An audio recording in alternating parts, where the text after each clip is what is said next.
Hi everyone, welcome back to new video. आज की video में डिस्कस करने जा रहे हैं हिमाचल प्रदेश के करंट अफेयर दिसंबर 2024 के 1 से 15 के पहले ही डिस्कस कर चुके हैं। आज हम डिस्कस करेंगे 16 से लेकर के 27 दिसंबर 2024 तक के करंट अफेयर्स। तो चलिए शुरू करते हैं हमारी आज के इस डिस्कशन को हमारे पहले करंट अफेयर के साथ। सखी स्कीम जो अभी हाल ही में न्यूज में थी, वो कब लॉन्च की गई थी, कब इंप्लीमेंट की गई थी? तो ये इंप्लीमेंट की गई थी आपकी 1 अप्रैल 2015 को। सखी स्कीम क्यों न्यूज़ में थी? सखी स्कीम न्यूज़ में इसलिए थी बिकॉज हम लोगों को पता है कि जो सखी वन स्टॉप सेंटर है वो हिमाचल प्रदेश के डिस्ट्रिक्ट में भी इसके अंतर्गत काम किया जा रहा है क्या ये सखी वन स्टॉप सेंटर? ये एक ministry of women and child development का बहुत बड़ा इनिशिएटिव है, जिससे कि जो भी विमेन और चिल्ड्रन अगर दुख में है, तकलीफ में है, डिस्ट्रेस में है, उन लोगों को बचाने के लिए इस इनिशिएटिव को शुरू किया गया है। जो भी विमेन हैं या फिर लड़कियां हैं जो वायलेंस को फेस करती हैं, जैसे कि एसिड अटैक्स हो गया, डोमेस्टिक वायलेंस हो गई, ट्रैफिकिंग हो गई या सेक्सुअल हरासमेंट हो गई, वो सखी वन स्टॉप सेंटर को कांटेक्ट करके हेल्प को पा सकती हैं। इसके लिए एक महिला टोल फ्री नंबर भी जारी किया गया है, और महिला टोल फ्री नंबर क्या है? 181। आपकी जनरल अवेयरनेस के लिए भी आपको पता होना चाहिए, ना कि सिर्फ एग्जाम के पर्सपेक्टिव से। ठीक है, तो सखी स्कीम एक सेंट्रली स्पॉन्सर्ड स्कीम है ministry of women and child development के अंतर्गत। अभी मैंने पहले बताया कि 1 अप्रैल 2015 को इसे इम्प्लीमेंट किया गया था। 2022-23 से आगे अभी तक ये संबल का पार्ट है, जो कि मिशन शक्ति की एक सब स्कीम है। ठीक है, नेक्स्ट आ गया हमारा, which university of Himachal has achieved H index of 140 recently? H index किस यूनिवर्सिटी ने अचीव किया है? शुलिनी यूनिवर्सिटी ने अचीव किया है। शुलिनी यूनिवर्सिटी रिसर्च एकेडमिक्स में काफ़ी अच्छा परफॉर्म करती है, चाहे वो कोई भी इंडेक्स हो, नैक की रैंकिंग हो, निरफ की रैंकिंग हो, टाइम्स हायर एजुकेशन की रैंकिंग हो। उसने अभी एच इंडेक्स इनका 140 आया है रिसेंटली। एच इंडेक्स होता क्या है? एच इंडेक्स एक मैट्रिक है जिसको कि हम किसी रिसर्चर की प्रोडक्टिविटी को असेस करने के लिए यूज करते हैं, या फिर किसी रिसर्चर का साइटेशन प्रभाव किस तरह का है, साइटेशन इम्पैक्ट किस तरह का है, या फिर रिसर्चर या किसी एकेडमिक इंस्टीट्यूशन का उसको असेस करने के लिए हम लोग इस मैट्रिक को यूज करते हैं। एच मतलब नंबर ऑफ पब्लिकेशंस। ये जो एच टाइम्स, एच क्या डिनोट कर रहा है? नंबर ऑफ पब्लिकेशंस, उनको रिफ्लेक्ट करता है जिनको कि एटलीस्ट एच टाइम पब्लिश किया गया हो। ठीक है, जो साइट की गई हो एटलीस्ट एच टाइम्स। इससे क्या हमें हेल्प मिलती है? क्यों हम इस मैट्रिक को यूज करते हैं? इस मैट्रिक को हम लोग यूज करते हैं क्योंकि किसी भी इंस्टीट्यूशन में जो रिसर्च वर्क है उसकी क्वालिटी कैसी है, उसको इवेलुएट किया जाता है, ग्लोबल रीच कैसी है, उस इंस्टीट्यूशन की रिसर्च आउटपुट कैसा है, ये सब चीजें इवेलुएट करने के लिए इसे हम यूज करते हैं। नेक्स्ट आ गया हमारा, पेखुबेला सोलर पावर प्लांट की कैपेसिटी क्या है? पेखुबेला सोलर पावर प्लांट की कैपेसिटी है 32 मेगावाट, और ये कहाँ पर है आपका? यह डिस्ट्रिक्ट ऊना में है। नेक्स्ट आ गया हमारा, which of the following village will be developed as potato seed village? Potato seed village किस गांव को विकसित किया जाएगा पोटैटो सीड विलेज के तौर पर? जुंगा गांव, जो कि आपका शिमला में है। जुंगा गांव, जुंगा में एक फॉरेंसिक लैब भी है हमारी, और जुंगा गांव को डेवलप किया जाएगा पोटैटो सीड विलेज के तौर पर। किसके द्वारा किया जाएगा?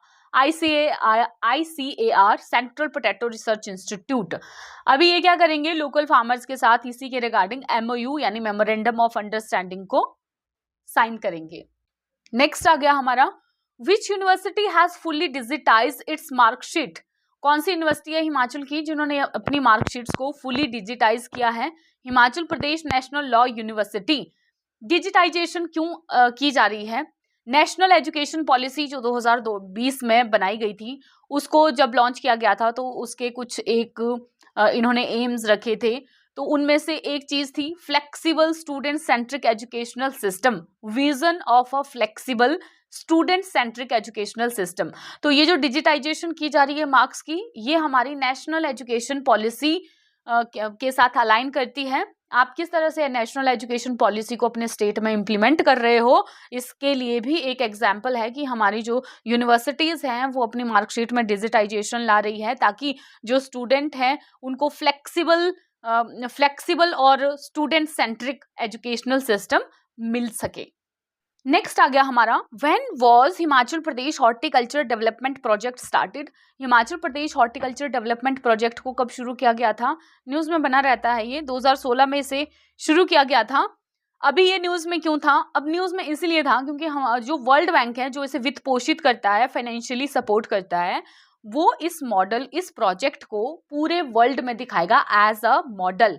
ठीक है, क्योंकि जो वर्ल्ड बैंक है वो इसे वित्त पोषित करता है, अच्छा काम कर रहा है ये मॉडल, प्रोजेक्ट। इस प्रोजेक्ट के अंतर्गत बहुत अच्छे अच्छे काम हो रहे हैं, हिमाचल प्रदेश में डेवलपमेंट हो रही है हॉर्टिकल्चर के एरिया में, तो एज अ मॉडल इसे शो किया जाएगा पूरे दुनिया भर में। तो हमारे लिए ये क्या है, एक प्राउड की बात है। ठीक है, क्यों शुरू किया गया था इसे बेसिकली हम लोगों ने शुरू किया था ताकि जो टेम्परेट फ्रूट्स हैं, मेनली एप्पल इसमें आ जाता है, उनके लिए मार्केटिंग इंफ्रास्ट्रक्चर वगैरह को हम बढ़ा सकें, प्रोडक्शन और प्रोडक्टिविटी को बढ़ा सकें। इसके लिए इस Himachal Pradesh horticulture development project को शुरू किया गया था 2016 में।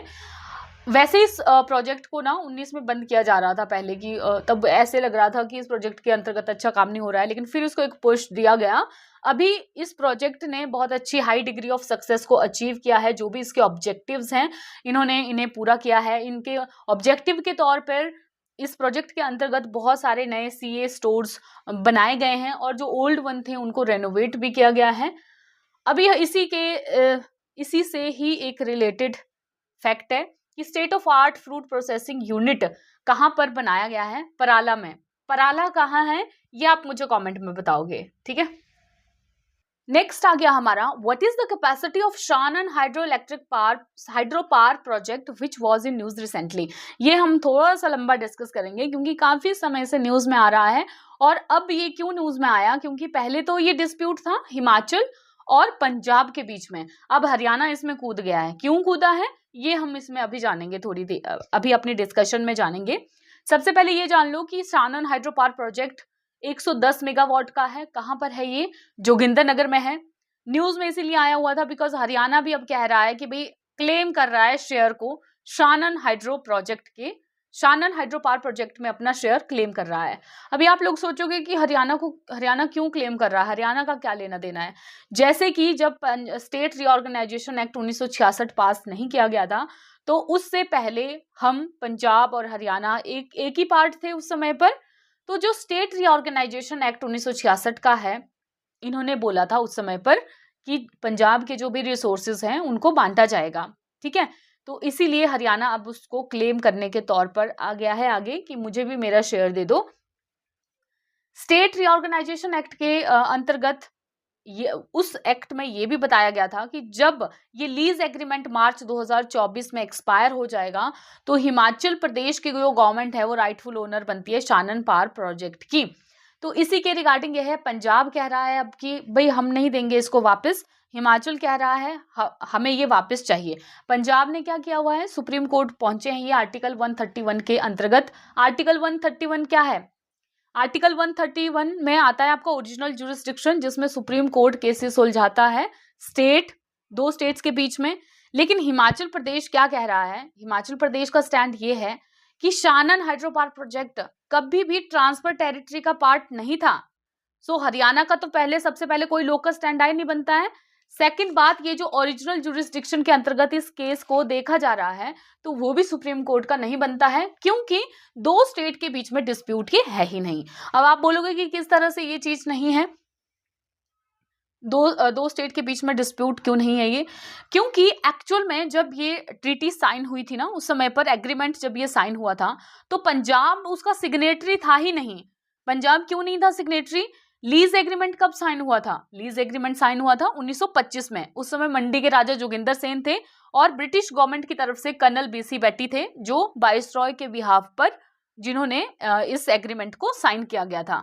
तो उस समय तो पंजाब इसका सिग्नेटरी नहीं था। पंजाब को ये दिया गया था उस समय सिर्फ और सिर्फ प्रोजेक्ट रन करने के लिए, क्योंकि हिमाचल प्रदेश उस समय पूरी तरह से बना नहीं था, पूर्ण स्वराज का दर्जा इसे मिला नहीं था और ना ही इनके पास सेपरेट इलेक्ट्रिसिटी बोर्ड था। तो सिर्फ चलाने के लिए लीज एग्रीमेंट के तौर पर ये पंजाब को सौंपा गया था।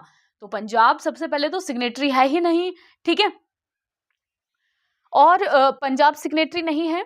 पंजाब रीऑर्गेनाइजेशन एक्ट में जैसे मैंने आपको पहले भी बताया कि जिसके बेसिस के ऊपर हरियाणा क्लेम कर रहा है कि भाई जब अनडिवाइडेड पंजाब था तो हम भी उसके पार्ट थे, तो पंजाब के जो प्रॉपर्टी रिसोर्सेज हैं वो नए बने हुए स्टेट्स को बांटे जाएं। तो सबसे पहले यही कह रहे हैं कि पंजाब के प्रॉपर्टी रिसोर्स में ये है ही नहीं, ट्रांसफर टेरिटरी का ये पार्ट है ही नहीं। ठीक, अब इसके बाद हिमाचल, इसी एक्ट के अंतर्गत आप लोगों ने देखा होगा कि हम लोग भी तो चंडीगढ़ में अपना शेयर मांगते हैं, क्योंकि वो एक्चुअल में है, वो पंजाब के रिसोर्सेज हैं जहां पर हम अपना शेयर को मांग रहे हैं। कितना शेयर है हमारा चंडीगढ़ में, हम लोग कितना शेयर क्लेम कर रहे हैं? 7.19% शेयर को हम क्लेम कर रहे हैं। ठीक, तो इस तरह से आपने देखा कि हिमाचल प्रदेश का क्या स्टैंड है। हिमाचल तो कह रहा है कि भाई पहले तो ये इंटर स्टेट डिस्प्यूट है ही नहीं, तो सुप्रीम कोर्ट की जुरिस्डिक्शन के अंतर्गत ये आता ही नहीं है। ठीक है, क्योंकि केस की जो फाउंडेशन है ना वो प्री कॉन्स्टिट्यूशन एग्रीमेंट के ऊपर बनी हुई है। केस की फाउंडेशन, अभी कॉन्स्टिट्यूशन बना नहीं था, उससे पहले का ये एग्रीमेंट है, इसलिए ये सुप्रीम कोर्ट की जुरिस्डिक्शन के अंतर्गत आता ही नहीं है।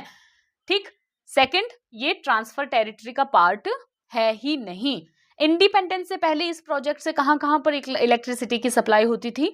उस समय ये अनडिवाइडेड पंजाब को जाता था, लाहौर को जाता था, दिल्ली को जाता था। ठीक है, बाद में फिर लाहौर का इसमें बंद कर दिया गया था उनको इलेक्ट्रिसिटी को देना।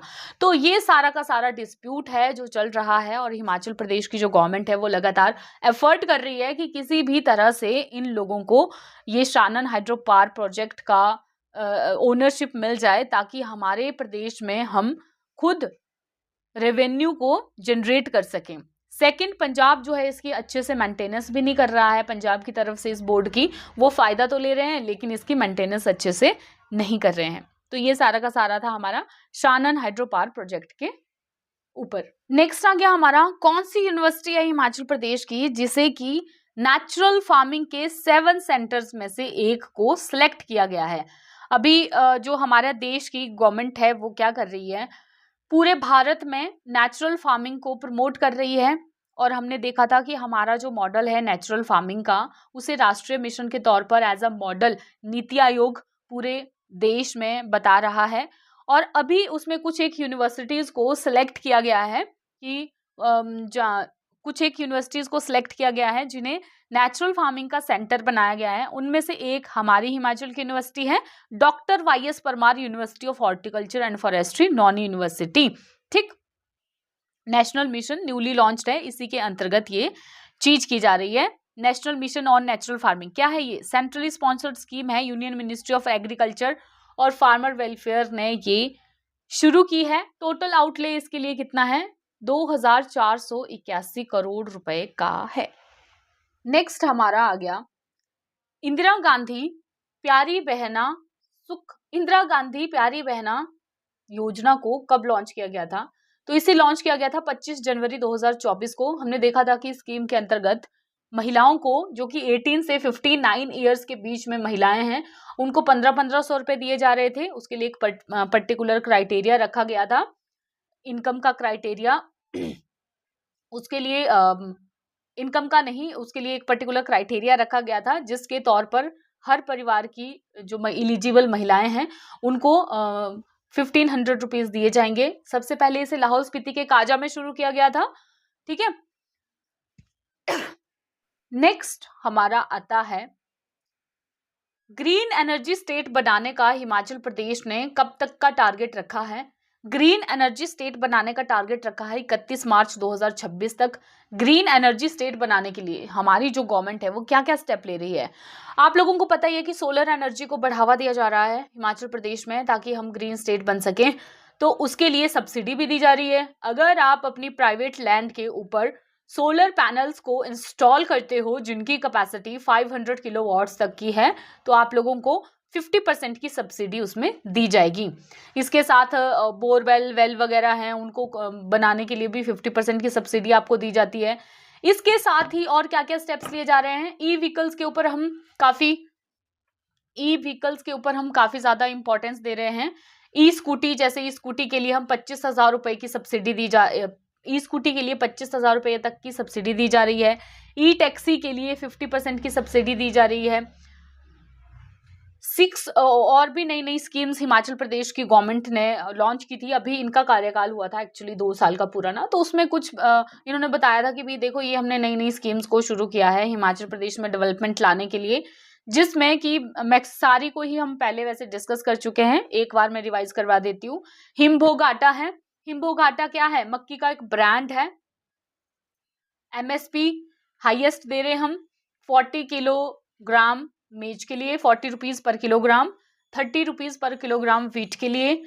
और नेचुरल फार्मिंग में, लेकिन ये किसके लिए है, नेचुरल फार्मिंग से जो अगर ये प्रोड्यूस हुए हैं उनके लिए, नेचुरल फार्मिंग के प्रोडक्ट्स के लिए।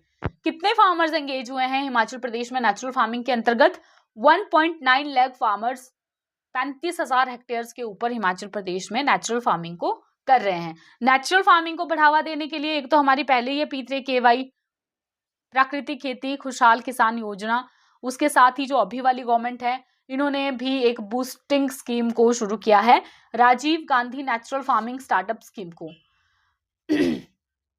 अभी जो कैटल्स हैं उनके एक्सक्रीटा को यानी गोबर को खरीदने के लिए भी एक गोबर खरीद योजना इन्होंने शुरू की है कि भी गोबर खरीदा जाएगा, 300 रुपये प्रति क्विंटल गोबर भी खरीदा जाएगा। Rajiv Gandhi self employment startup scheme 2023 इन्होंने शुरू की है, जिसके अंतर्गत ई टैक्सी वगैरह के लिए आपको 50% की सब्सिडी दी जाएगी, इसी योजना के तहत वो दी जाएगी। इंदिरा गांधी सुखाश्रय योजना, इंदिरा गांधी प्यारी बहनों सुख सम्मान योजना को अभी हम डिस्कस कर चुके, सुखाश्रय स्कीम को हम बहुत बार डिस्कस करते हैं।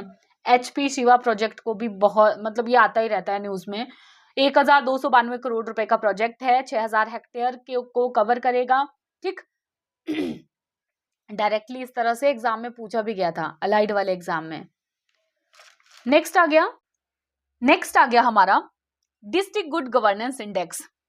अगर आप लोग एग्जाम की सीरियसली प्रिपरेशन करते हो तो आप लोगों को पता ही है कि ये वाला टॉपिक कितना ज़्यादा इंपॉर्टेंट है, और 2-3 सालों से जितने भी एग्जाम्स आ रहे हैं डिस्ट्रिक्ट गुड गवर्नेंस इंडेक्स से एक आधा क्वेश्चन सब में पूछ ही लिया जाता है। पहला किसको मिला है डिस्ट्रिक्ट गुड गवर्नर इंडेक्स में फर्स्ट रैंक, और ऐसा नहीं है कि सिर्फ यही पूछा जाता है कि डिस्ट्रिक्ट गुड गवर्नेंस में फर्स्ट रैंक किसे मिलता है, बल्कि इनके जो फोकस सब्जेक्ट्स हैं, थीम्स हैं, इनमें भी अगर किसी को नंबर 1 रैंक मिली है तो वो भी पूछा जाता है। तो डिस्ट्रिक्ट गुड गवर्नेंस ये जो टॉपिक है, इस वाली वीडियो में हम इसे थोड़ा डिटेल में डिस्कस करेंगे, ताकि इससे रिलेटेड जितने भी आप लोगों को थोड़े डाउट्स हों वो क्लियर हो जाएं अच्छे से। डिस्ट्रिक्ट गुड गवर्नेंस इंडेक्स में फर्स्ट रैंक किसको मिली है, कांगड़ा डिस्ट्रिक्ट को मिली है first rank district good governance में, और कांगड़ा पहले से टॉप करता आ रहा है, बहुत बार इसने किया है। कांगड़ा को फर्स्ट रैंक मिली है, स्कोर कितना है इनका 0.642। अब इनकी जो थीम्स हैं उसमें विमेन एंड चिल्ड्रन में भी कांगड़ा ने टॉप किया हुआ है क्या ये district good governance index basically जो ऑल डिस्ट्रिक्ट है हमारे 12 के 12 उनकी परफॉर्मेंस को असेस करने के लिए इस डिस्ट्रिक्ट गुड गवर्नेंस इंडेक्स को शुरू किया गया है। ये हिमाचल प्रदेश के जो एडमिनिस्ट्रेटिव रिफॉर्म्स डिपार्टमेंट है उनकी एक पहल है। ये डेटा कलेक्ट करते हैं 7 थीम्स के ऊपर, 18 फोकस सब्जेक्ट्स हैं और 45 इंडिकेटर्स हैं जिनके ऊपर डेटा को कलेक्ट किया जाता है, और फिर उसके तौर पर देखा जाता है किस डिस्ट्रिक्ट ने किस तरह से परफॉर्म किया है, कौन सा डिस्ट्रिक्ट किस चीज में आगे है, कौन सा डिस्ट्रिक्ट किस चीज में पीछे है। पहला ऐसा स्टेट बन गया है हिमाचल प्रदेश कंट्री में जो कि district level quality of governance को मेजर कर रहे हैं वाइटल सेक्टर्स में। आइडिया कब आया था ये हम लोगों को? आइडिया हम लोगों को ये तब आया था जब एक बार हिमाचल प्रदेश जो है वो छोटे स्टेट्स में कौन से आ जाते हैं जिनकी पॉपुलेशन 2 करोड़ से कम है। कंसिस्टेंटली ये 2016, 17, 18 में इसने टॉप किया था पब्लिक अफेयर इंडेक्स में। कौन जारी करता है public affair index? Public affair centre Bengaluru इसको जारी करता है पब्लिक अफेयर इंडेक्स को, और हिमाचल प्रदेश ने इसमें 3 साल लगातार टॉप किया था स्मॉल स्टेट्स में। ठीक है, तब ये आइडिया आया था कि हम लोगों को ये गवर्नेंस डिस्ट्रिक्ट लेवल पर भी देखनी चाहिए। 45 इंडिकेटर्स में सारे के सारे डिस्ट्रिक्ट को हम लोग रैंक करते हैं। अब इसमें गवर्नमेंट जो है वो परफॉर्मेंस गैप को आइडेंटिफाई करती है, फिर उनको गवर्नमेंट को फिलअप करने में इससे एक आइडिया आता है। अब इसकी जो 7 थीम्स हैं वो क्या क्या हैं? Essential infrastructure, support to human development, social protection, women and children, crime law and order, environment, transparency and accountability. ठीक, सबसे पहले इस रिपोर्ट को कब पब्लिश किया गया था? 21 अप्रैल 2018 को। उस 21 अप्रैल को हम कोई डे भी मनाते हैं इंपॉर्टेंट, कौन सा डे है वो? Civil service day. ठीक, हिमाचल प्रदेश के डिफरेंट जो हमारे डिस्ट्रिक्ट हैं उनमें से मैं आप लोगों को बताऊंगी कि पर्टिकुलर डिस्ट्रिक्ट का क्या स्कोर आया है, प्लस कौन सी ऐसी फील्ड है जिसमें वो सबसे पीछे हैं और कौन सी ऐसी फील्ड है जिसमें वो सबसे आगे हैं। मैंने सिर्फ सबसे आगे वाले और सबसे पीछे वाले कंसीडर किए गए हैं। वैसे इंडेक्स हर एक जो ये 7 थीम्स है सब में इनके अलग अलग स्कोर बताए हैं। इतना ज़्यादा भी आपको देखने की ज़रूरत नहीं है, बस ये याद रख लो कि कौन सी थीम में कोई पर्टिकुलर डिस्ट्रिक्ट आगे है, कौन सी थीम में कोई पर्टिकुलर डिस्ट्रिक्ट सबसे पीछे है। बिकॉज ये पूछ लिया गया था कि इन्वायरमेंट में किस डिस्ट्रिक्ट ने, एचएस के पेपर में ये पूछा था आई थिंक, यस, कि इन्वायरमेंट वाली जो थीम है इसमें किस डिस्ट्रिक्ट ने टॉप किया है या फिर कांगड़ा की इसमें रैंक क्या थी। ठीक है, आप लोग देख लेना। मैं ये वाला जो डिस्ट्रिक्ट गुड गवर्नेंस का गवर्नमेंट डॉक्यूमेंट टेलीग्राम के चैनल पर शेयर कर दूंगी, आप लोग वहां से इसे एक्सेस कर सकते हो, पढ़ सकते हो डिटेल में। एक बार देख लेना ऐसे अपनी तरफ से डिटेल में, क्योंकि अच्छा इंपॉर्टेंट डॉक्यूमेंट है ये जो गवर्नमेंट का डॉक्यूमेंट है। इसमें आपको पूरा पढ़ सकते हो तो पूरा पढ़ लो, हिमाचल जी के रिवाइज हो जाएगी साथ में, क्योंकि इसमें बहुत डिटेल में ऑथेंटिक चीज़ें दी गई हैं। और सिर्फ अगर ये रैंक स्कोर वगैरह देखना होगा तो वो भी आप लोग देख सकते हो। बिलासपुर डिस्ट्रिक्ट सबसे पहले आ जाता है। बिलासपुर को रैंक मिली है 2 और इनका स्कोर है 0.616। कौन सी थीम में इसने टॉप किया है? सपोर्ट टू ह्यूमन डेवलपमेंट, इस थीम में बिलासपुर ने टॉप किया है। चंबा आ गया सेकंड डिस्ट्रिक्ट जिसका रैंक है 9 और स्कोर है 0.511। एसेंशियल इंफ्रास्ट्रक्चर में चंबा को सबसे लास्ट का रैंक मिला है 12 और विमेन और चिल्ड्रन के डेवलपमेंट में भी 12 रैंक मिला है सबसे लास्ट का। इंफ्रास्ट्रक्चर नहीं है ना चंबा का, तभी तो ये किसमें आता है आपका? नीति आयोग का सबसे पिछड़े जिलों वाला जो एक इनिशिएटिव है उसमें आता है, एस्पिरेशनल डिस्ट्रिक्ट में, क्योंकि वहां पर हम उन्हीं डिस्ट्रिक्ट को, पिछड़े हुए डिस्ट्रिक्ट को इंक्लूड किया गया है। चंबा में इंफ्रास्ट्रक्चर, जरूरी इंफ्रास्ट्रक्चर की बहुत ज्यादा कमी है। नेक्स्ट आ गया हमारा हमीरपुर। हमीरपुर को रैंक मिली है 3 और इसका स्कोर है 0.612। नेक्स्ट आ गया कांगड़ा। कांगड़ा को रैंक मिली है 1 और स्कोर है इसका 0.642। विमेन एंड चिल्ड्रन में फर्स्ट रैंक मिला है। किन्नौर डिस्ट्रिक्ट को रैंक मिली है 7 और स्कोर है इसका 0.587। सोशल प्रोटेक्शन में नंबर 1 रैंक मिली है किन्नौर डिस्ट्रिक्ट को।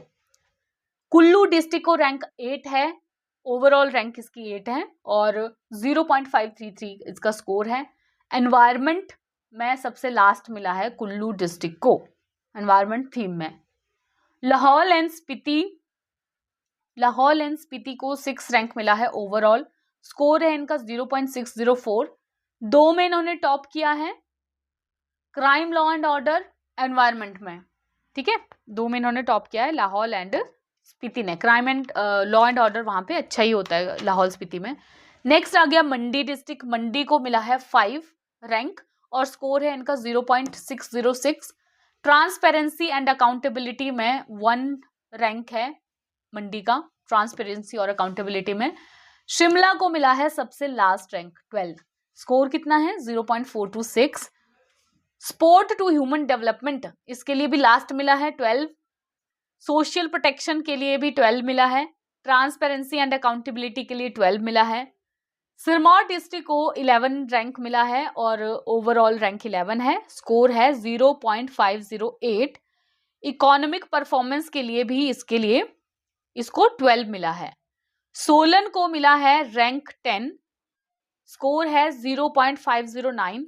क्राइम लॉ एंड ऑर्डर के में इसको 12 मिला है, लास्ट मिला है क्राइम लॉ एंड ऑर्डर में। सोलन का जो ये बद्दी वाला एरिया है ना, जहाँ पे इंडस्ट्रियल एरिया है, माइग्रेंट्स पॉपुलेशन यहाँ पर सबसे ज़्यादा पाई जाती है और यहाँ पर जो क्राइम वगैरह है वो भी क्राइम, चोरी, डकैती, रेप्स, ये मॉलेस्टेशन, ये सबसे ज़्यादा यहाँ पर रिपोर्ट किए जाते हैं सोलन में। ऊना डिस्ट्रिक्ट को रैंक मिली है 4 और 0.608। इसका टोटल स्कोर है। एसेंशियल इंफ्रास्ट्रक्चर में ऊना ने टॉप किया हुआ है। तो ये सारा का सारा था डिस्ट्रिक्ट गुड गवर्नेंस का डिटेल में रिपोर्ट, जो आप लोगों को पता होनी ही चाहिए। क्यों पता होनी चाहिए? क्योंकि ये एग्जाम के लिए इंपॉर्टेंट है और ये आता है। नेक्स्ट आ गया हमारा मुख्यमंत्री बाल पौष्टिक आहार योजना को 2024-25 के बजट में कितने रुपए एलोकेट किए गए हैं? तो ये एलोकेट किए गए हैं 12.75 करोड़ रुपए। अब मुख्यमंत्री बाल पौष्टिक आहार योजना क्या है? मिड डे मील स्कीम को आप लोग जानते ही हो। मिड डे मील स्कीम में बच्चों को भोजन दिया जाता है, फ्री के मील्स दिए जाते हैं। ये मुख्यमंत्री बाल पौष्टिक आहार योजना सिर्फ गवर्नमेंट स्कूल के बच्चों के लिए है।